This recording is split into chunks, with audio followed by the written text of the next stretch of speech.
தளபதியோட 14வது படம் love today. இந்த படத்துல தளபதியோட பேர் கணேஷ். வாங்க நம்ம இந்த படத்தோட கதையை பார்க்கலாம். தளபதியோட அப்பா ஒரு வீட்டில் இருக்காங்க. தளபதியோட அப்பா வந்து ஒரு டாக்டர்.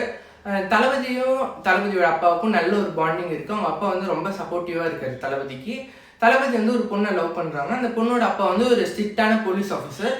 அந்த பொண்ணு தளபதி நினைக்கும் பஸ் ஸ்டாண்டில் போயிட்டு அவங்கள மீட் பண்ணி பேசுறதுக்கு ட்ரை பண்ணுறாரு. பட் அந்த பொண்ணு வந்து ஒரு நாள் தளபதியை பார்த்து எனக்கு கோல்டு மெடல் வாங்குறது தான் ஆசை, எனக்கு இந்த லவ் மேலாம் இன்ட்ரெஸ்ட் இல்லை அப்படின்னு தளபதியை கிட்ட நீங்கள் பின்னாடி வராதிங்க, உங்கள் லைஃப் தான் வீணாகும் அப்படின்றாங்க. பட் ஆனால் தளபதி அதை கண்டுக்காமல் டெய்லி அந்த பொண்ணு பின்னாடியே போகிறது அப்படி இருக்காங்க.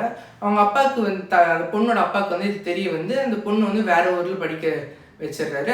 அதை பார்த்த தளபதி அந்த ஊரில் போயிட்டு அந்த பொண்ணை தினைக்கும் பஸ் ஸ்டாண்டில் ஃபாலோ பண்ணுறது அந்த பொண்ணை ஃபாலோ பண்ணிகிட்டே இருக்காரு. அண்ட் அப்படியே போயிட்டு இருக்கும்போது தளபதியோட அப்பா வந்து ஒரு நாள் ஆக்சிடெண்ட்டில் இறந்துடுறாரு.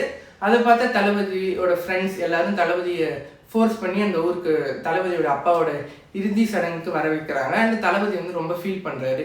நம்ம இருந்து இவரை பார்த்துக்க முடியாததுனால தான் இவர் இப்படி இறந்துட்டாரு அப்படின்னா தளபதிக்கு வந்து இந்த காதல் மேலே ஒரு வெறுப்பு வருது. இதை பார்த்து நம்ம தளபதி இதுக்கு மேலே பொண்ணே வேண்டாம் அப்படின்னு அவரோட லைஃப் ஒன்றுன்னு போயிட்டுருக்காரு தளபதி. பட் அந்த பொண்ணுக்கு வந்து இப்போ ரியலைஸ் ஆகி வந்து இவர் வந்து சின்சியராக நம்ம லவ் பண்ணாரு அப்படின்றத பொறுத்து இந்த பொண்ணு வந்து இப்போ நம்ம தளபதி கிட்ட நான் அவங்கள லவ் பண்ணுறேன் அப்படின்னு கேட்குறாரு. பட் ஆனால் தளபதி அந்த லவ்க்கு ரிஜெக்ட் பண்ணிவிட்டு எப்பயுமே இதுக்கு மேலே லவ் எனக்கு வேண்டாம் அப்படின்னு அவர் ஓன் ட்ராக்ல அவர் தனியாக இருக்கார். அதான் இந்த படத்தோட கதை. இந்த படத்தை நீங்கள் பார்க்கணும்னு நினச்சிங்கன்னா இந்த படம் யூடியூப்லேயே ஃப்ரீ அவைலபிள் இருக்குது. உங்களுக்கு ஃப்ரீ டைம் இருக்கும்போது நீங்கள் இந்த படத்தை பார்க்கலாம்.